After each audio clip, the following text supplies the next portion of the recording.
Hello, everybody. This is Nanette Kennedy with Humanities Team and the Evolution Revolution, and got with me Linda, Mary, Angela, Anne, Shabana, Lori, and Bima. And we're going to begin our reading today with Tomorrow's God.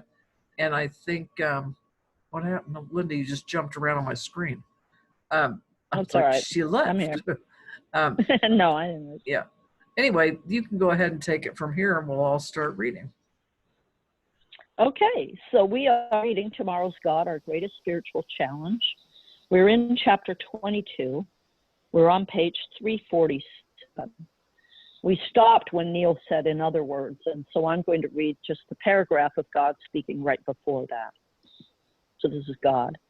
As I observe humanity, I would say that in the best case scenario, all relationships between people, including marriage, are experienced as a constant ebb and flow, a continuing and ever-changing process in which there are no rules or restrictions, and in which the only agreement is to tell the truth right here, right now, in which preferences are openly announced and decisions and choices openly made and outcomes openly embraced as the natural consequence of the ebb and flow itself. Neil, in other words, everyone gets to say what they choose, do what they choose, and be what they choose. And if one's choices impinge upon or prevent the happiness of another, then the other gets to say that. And if the same choices continue to be made, then the other gets to make their choice, and so goes the process. Free choice after free choice after free choice in the name of love and life itself. In this scenario, there are no victims and no villains, no spouses or partners in the right or in the wrong, but only awake, aware, conscious beings, consciously observing, consciously choosing the continuous co-creation. This is Neil.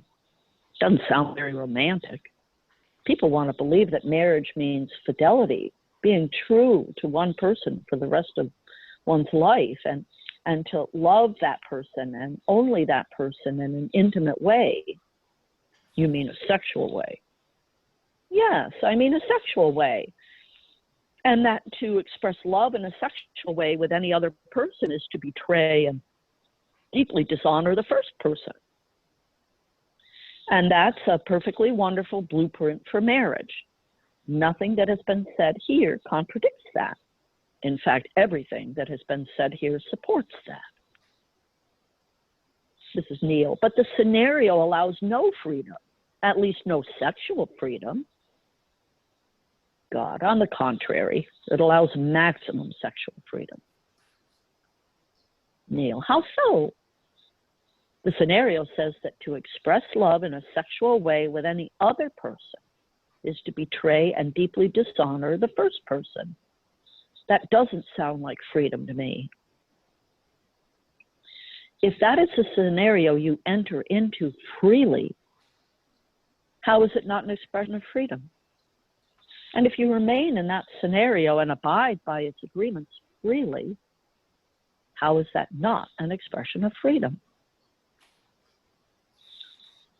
Well, what if you abide by the agreements because you have to? But you don't have to. If you're doing it because you want to. You do everything that you do in life because you want to.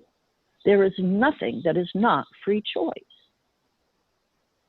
I hear you say that, but I don't know.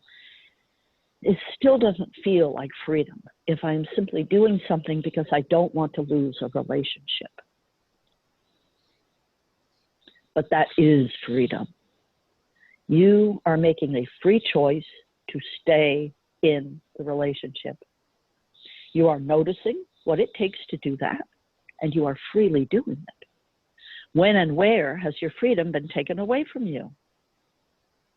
In the days of the new spirituality, relationships will not include blame and judgment or victim-villain scenarios, but will be understood to be co-creative experiences in which all parties take responsibility for their choices and decisions. Personal relationships are wonderful training grounds. They offer an unparalleled opportunity to announce and declare, express and fulfill, become and experience who you really are and who you now choose to be. What humans like to do, however, is freely make a choice and then declare that they had no choice. This allows them to make themselves the victim and someone else the villain.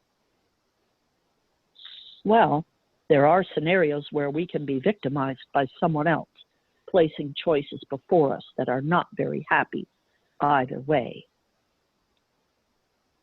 That still doesn't mean there aren't any choices. To say that you had no choice is to give your mastery away. It is to give your power away. It is to speak a lie about you.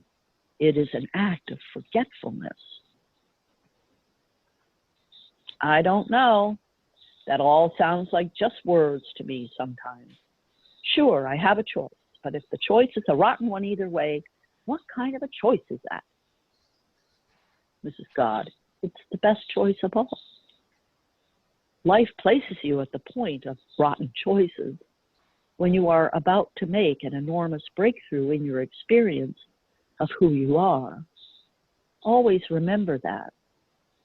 The creation and the facing of tough choices is always an announcement from your soul to your mind through your body that it is jump time for the totality of your being.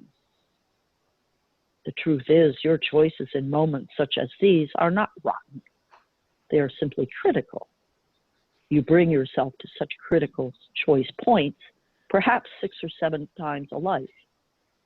You can count them on both hands. Welcome these critical choice points. Do not shrink away from them. They offer you rare and breathtaking opportunities to leap forward in your evolution. They are always among life's greatest blessings. This is Neil. So the bottom line purpose of relationship is to evolve. God, of course. That is why I asked you earlier, do you think that a relationship doesn't work because it doesn't last? And then I said that depends on its purpose. And then you asked, what is the purpose of relationship? And now, right here, you have answered your own question. Evolution is the bottom line purpose of everything. And there is no faster way to evolve than through the process of your exterior relationship with another. Holy relationship is where your interior meets the exterior of another, and where the interior of another meets your exterior, and where, in the best of moments, the exteriors of both are melted by the heat of both interiors, allowing those interiors to meet and awaken to the awareness that they are identical and one, and to experience that. This is the expression in the world that you call love. End of chapter.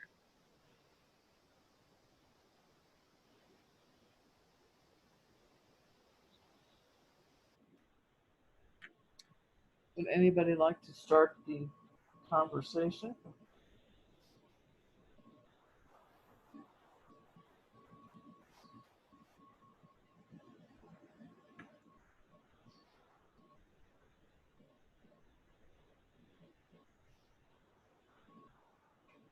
Hi, Ann Derby. Did you just show up and I just didn't notice you?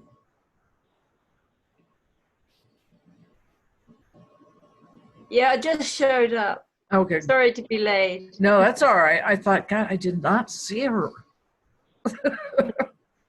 That's because you weren't there. I wasn't there. No worries, no worries. It's my birthday today. Well, happy birthday. Thank you. Beema's, was your birthday today or is it yesterday? It was yesterday. Mine was yesterday. Okay. Oh, look at that. But I'm probably older than you are, Anne.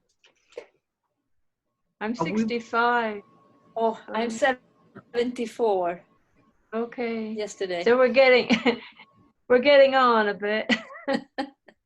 Yeah. I mean, we don't know age doesn't mean anything, doesn't it? But I think with relationships, we might get a bit well, I got a bit nervous over the years, I would say.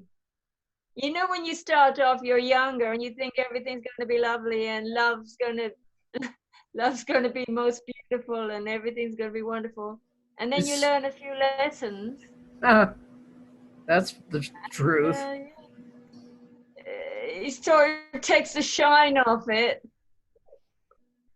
Yep. Well, I'm single right now, and I was telling somebody the other day, and they said, "Well, don't you just want to climb into bed with somebody and just snuggle with them?" I said, "At my age, nobody's seeing this body except for me." Yeah. So, well, we're glad to have you here. Oh, thank you. I'm glad to be here. Thank you. Well, it'd be nice to have somebody nice in your life, or even just evolving relationship is a lovely thing, really. Co-creative true. or whatever. A lovely thing. Yes. As a friend, I could deal with it. Bye, Anne Lore. Mm-hmm. Okay. So, who would like to start, or should we just go over to chapter 8, which Anne Derby, we just decided before you came on that Neil had suggested to Linda that we reread chapter 8 of Tomorrow's God, given the times we're living in right now. So we're going to do that. Great. So, do we want to just read chapter 8, or do we want to discuss what we just heard?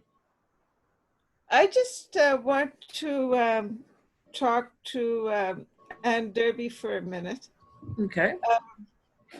Anne, you ended the discussion last week with something about having made a wrong choice or something. I can't remember what it was exactly. Do you remember?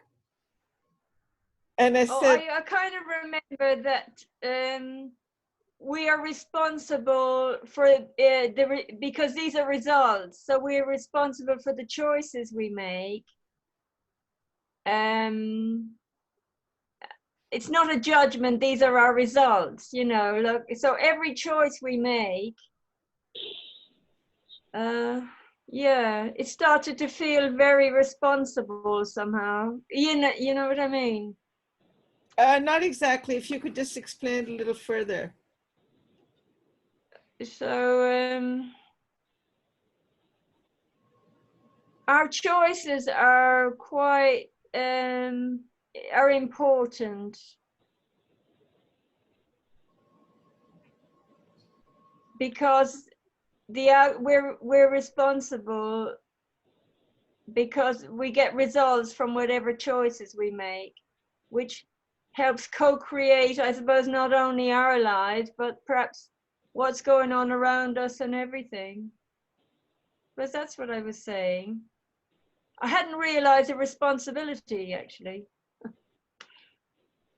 Good to realize it sometime. But it felt kind of scary, if you know what I mean. Well, I have never met anyone and who wasn't doing their very best.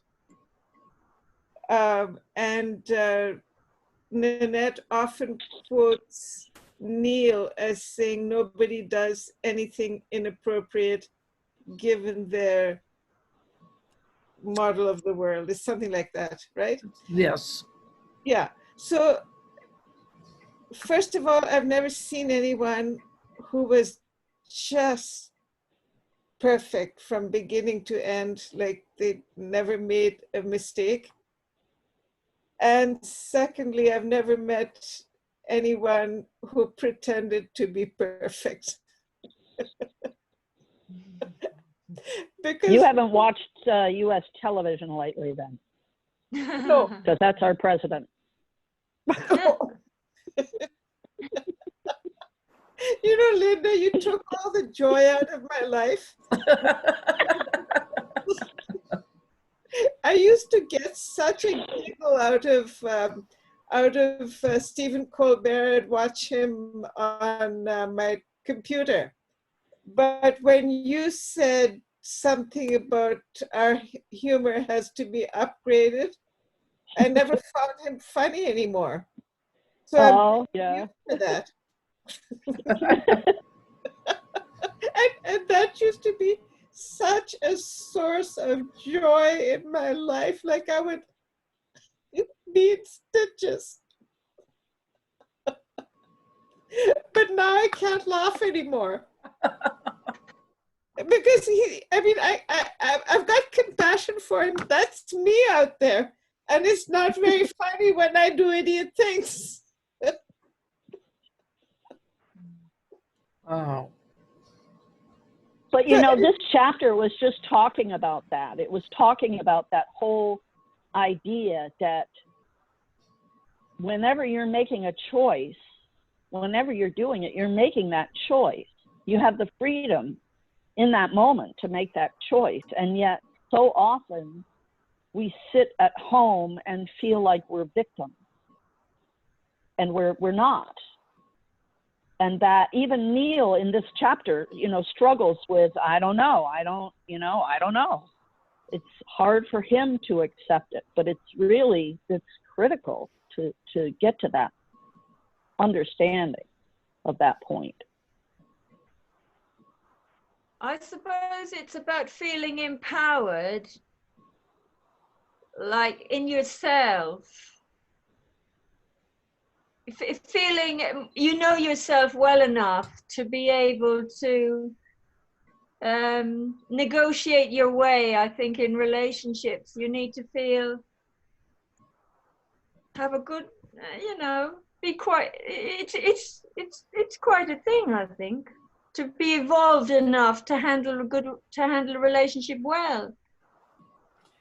It probably takes a lifetime. I've got a way of dealing with my messes, because I'm sitting around with it's not exactly jigsaw puzzles. I don't like them. I mean, I don't know anyone who hasn't got their life all shattered and in pieces, right? Now, I'm not about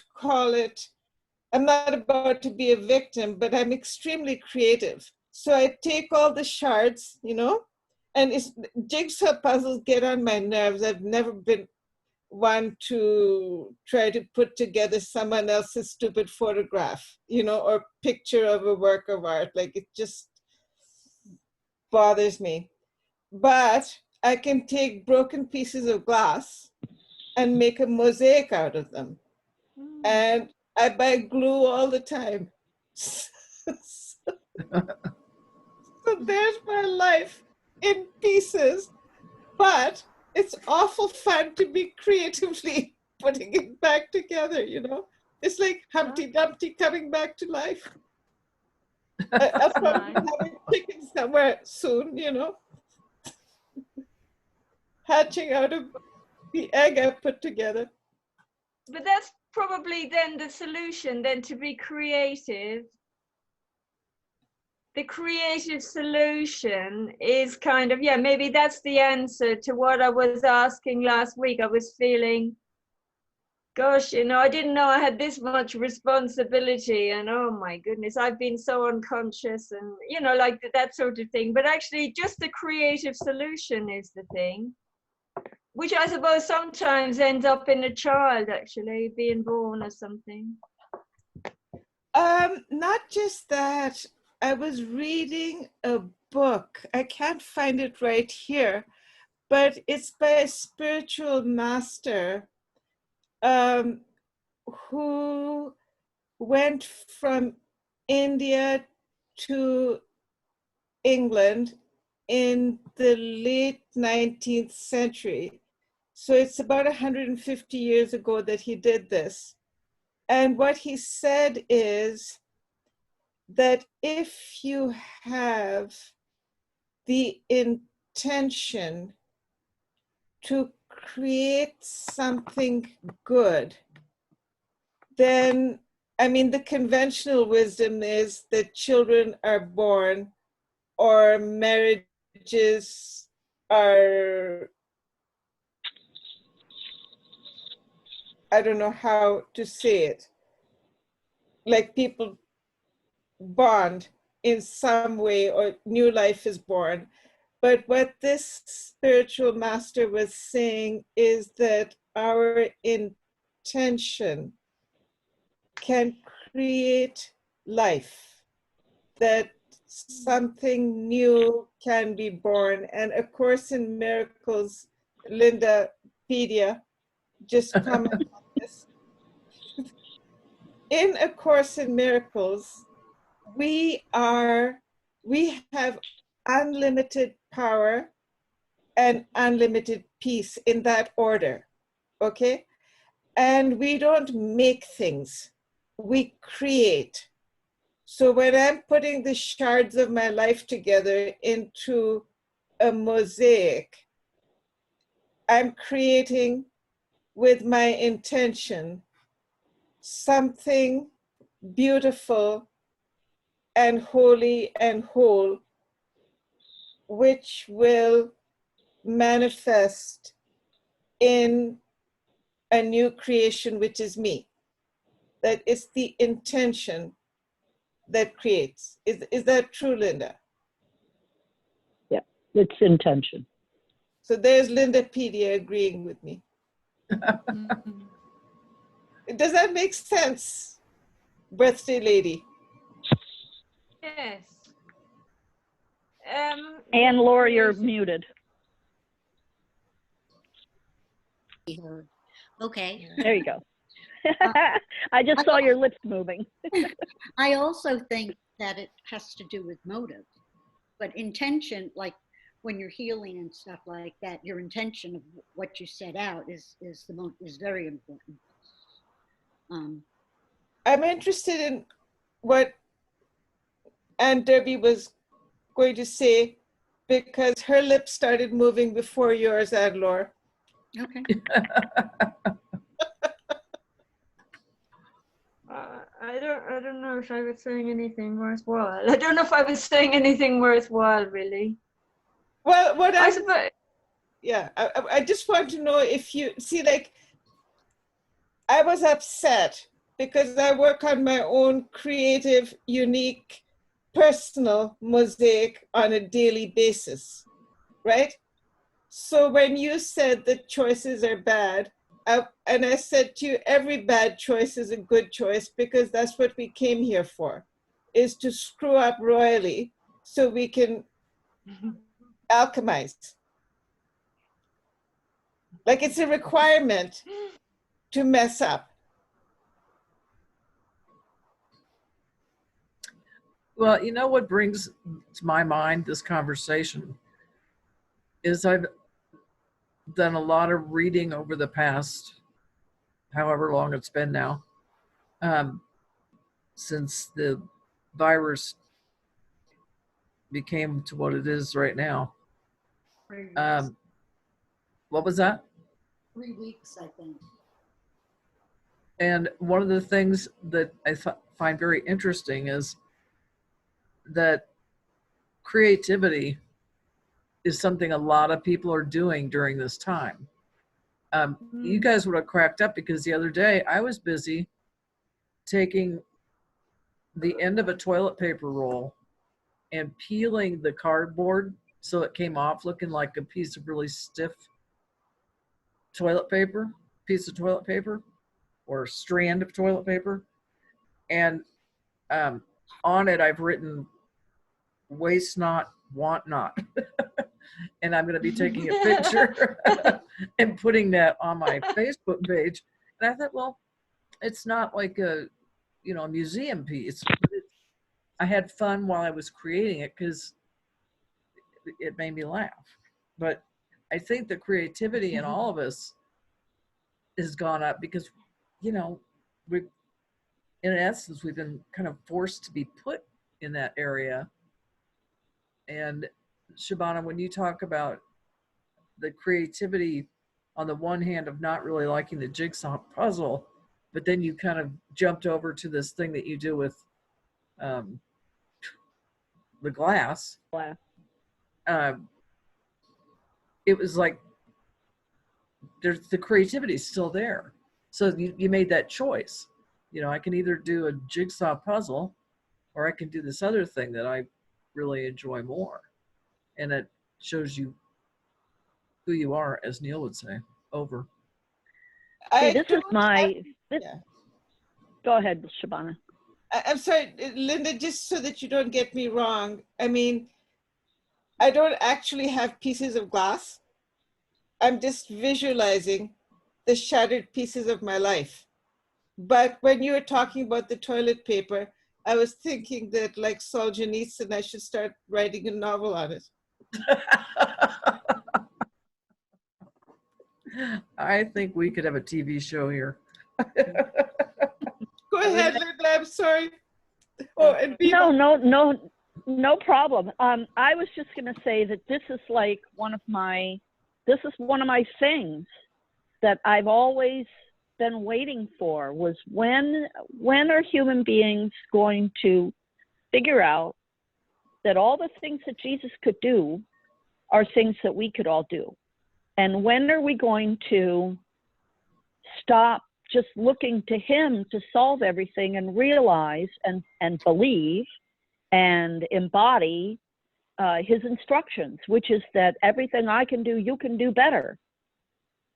And I just think it's fascinating that it looks like this might be part of what it would take, getting everybody shut in their houses so they have to force themselves into creativity. I don't know, but we're capable of so much more physically than what we do. And we had this conversation in the past about competition, and this is all tied together. It's why I say competition is not a good thing, because we're not competing with each other. We're creating together. And to shift, to break down that mentality of competition that we live with in society now, and to move into the cooperative mentality. And it's like I'm watching it. Bima wants to say something, and Anne wants to say something, and I'm done. Yeah, okay, thank you.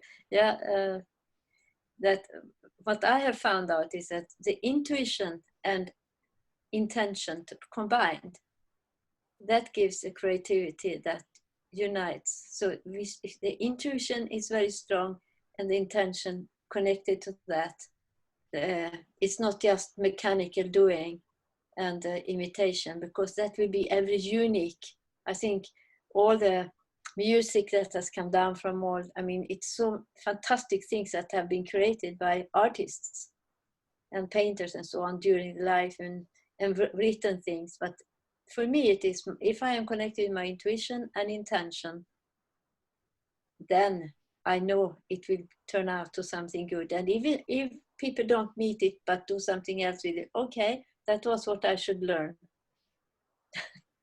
So it's that was just this combination I found is the way to connect with each other, because intuition goes back to source. Thank you. Done. I wanted to take us back to something that Shabana said about the shattered pieces of her life. Everything is perception. I believe that all things work together for our good. And I believe that things that happen are there to teach us something. So it's like the things that I might have thought of at one point were shattering.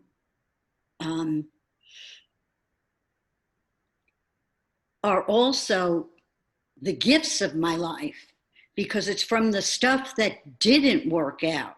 It's from the stuff that didn't go according to plan, that's where I learn. And that's where my gifts and where my blessings came from. Because if this didn't happen, then that wouldn't have happened, and this wouldn't have happened, and then I wouldn't be where I am today.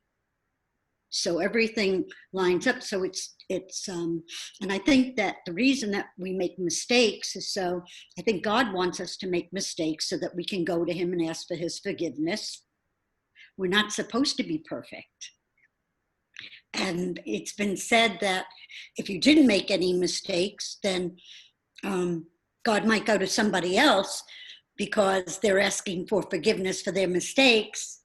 So in other words, we were meant to make mistakes because that's the only way we learn. All of our successes are based on our failures. Yes. Now that's very annoying to me that you said it first, Anne, because that's the Sufi belief. You know, I'm a Sufi. I know. That's why I'm mad at you for getting there first. I just have a question for you, Anne. Have you got an email address? This Anne? Derby. Yeah. Oh, me, I have. Yes. I'll So put just, it in. can you put it in the chat? I'll put it in there. Yeah. You did or you will? But I have something. I will. Okay, because otherwise I just have something. You're not going to get a birthday card if you don't put it there. Okay. I Right. like Coming back to. I like to threaten people. Thank you. Anyway, just to come back to what you said, I'm just interested because you said, you know, a jigsaw puzzle, the picture is already designed. So somebody tells you, somebody shares something in order to tell you to put back that picture together just the way they designed it. But if we create our own picture, it's new, it's fresh. Wasn't created before. No one told you that it was that picture. You know, like your pieces of glass. It's an individual work of creation, and going along with that. What I understand from other studies I do is that once we open our hearts, where Jesus was always saying, you know, the sacred heart, open your heart.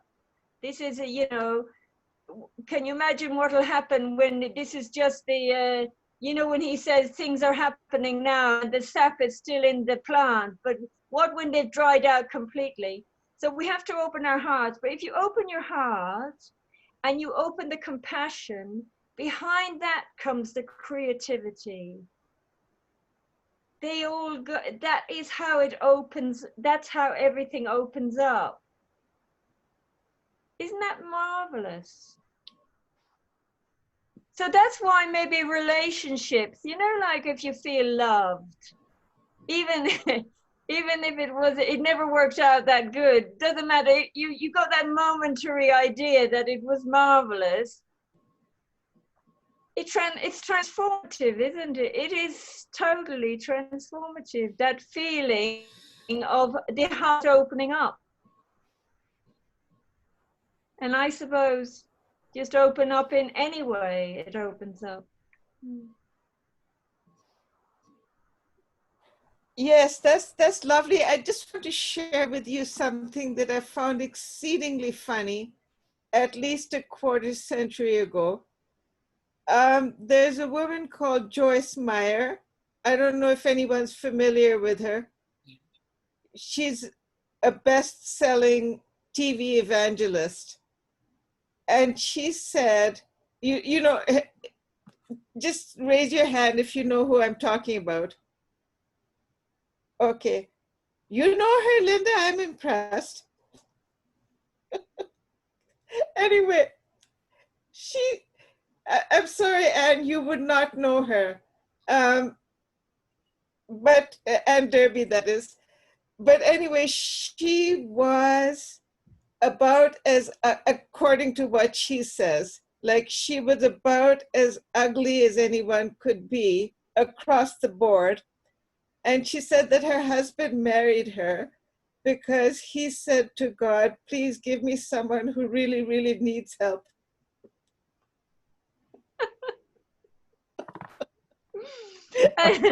And we, you know, I'm Irish, so there was an Irish writer who had a prayer. He said, "Lord, please protect, please save me from from a beautiful woman. Please, you know."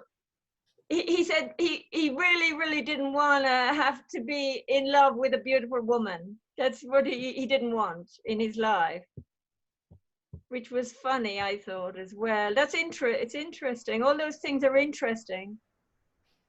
Because it's nothing to do with the outside anyway. It's nothing. And you can see beauty in anything, really. We had Ken Dodd. I thought he was gorgeous. You know Ken Dodd, do you know him? He was a comedian. We have him in England. Well, he had a very unusual look. And I thought he was gorgeous. He's passed away now, and he was 90. He had a younger wife. I thought, no wonder she loved him. He's just gorgeous. He had poppy eyes, and his hair was all spiked up, and he looked dead weird, but he was gorgeous, and he had a wonderful, the creativity in him was just wonderful, just fantastic. So he was beautiful. To me, I thought he was the most beautiful, beautiful man I'd seen, you know. Too bad he was buried, Anne. Well, you know, there was a time when he was alive. He's only dead a little while. Last year, I think, maybe. Can we have a vote to go to chapter 8 now if there's still time? I don't think Yeah. there is going to be time, because we need to do the meditation, Oh, that's right. Okay. and 9 minutes I don't think is enough time to do that and start reading. You're muted, Linda. That's really weird. She doesn't look like she's muted. It's a fairly long chapter. Yeah, okay, well, let's just wait till next week and do that. And then, unless anybody wants to add anything else to this conversation that was just taking place, we can go to the meditation with Shabana. Anybody have anything else they want to add? Okay, take it away, Shabana. Lord God, thank you for bringing us together now on Easter Sunday. Thank you for resurrecting each one of us, because this book is showing us what it means to open our hearts to recognize how powerfully creative we are. Help us to exercise this power to uplift not just ourselves, but the whole world to a vibration which is much above the fear which represents COVID-19. Amen.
Okay, the meditation is over.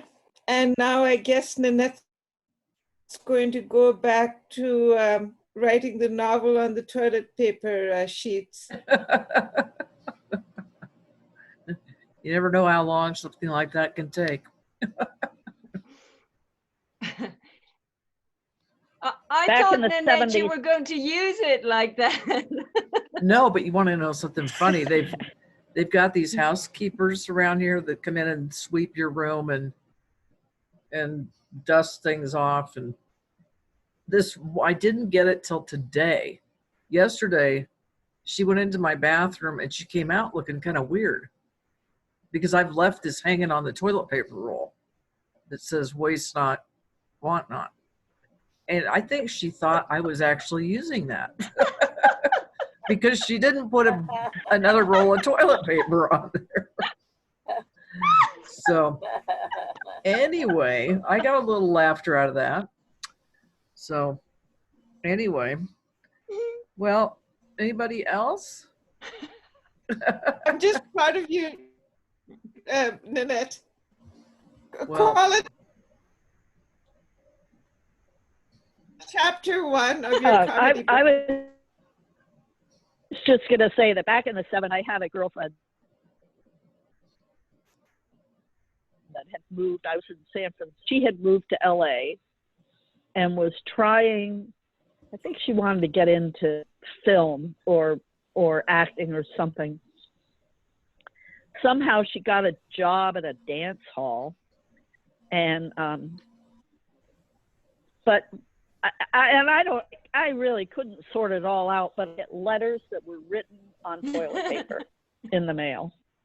I'd open this envelope up, see this big long thing that she'd gone into the bathroom. That was the only place she could go, and it was the only paper she could find. Oh my gosh, that's funny. Which you just reminded me of something I saw on the internet where there was this man and he was sitting in front of a stack of bills and he was like, no toilet paper, no toilet paper. Well, guess what? I'm paying my bills with toilet paper. And he put in 2 square sheets in every envelope, licked it, and put it in the done pile. We'll see how that goes. But anyway, all right, well, let's call it a day. And thank you, everybody. It was fun, and we got a few chuckles in, and we'll do chapter 8 next week. Okay. All right. Love you all. Sounds good. Okay. We'll see each Love other you next week. all. That's a lovely. Thank you. Bye. And happy birthday. Bye. Bye-bye. Pleasant Happy Bye-bye. birthday. Thank you. You're welcome. Thank you.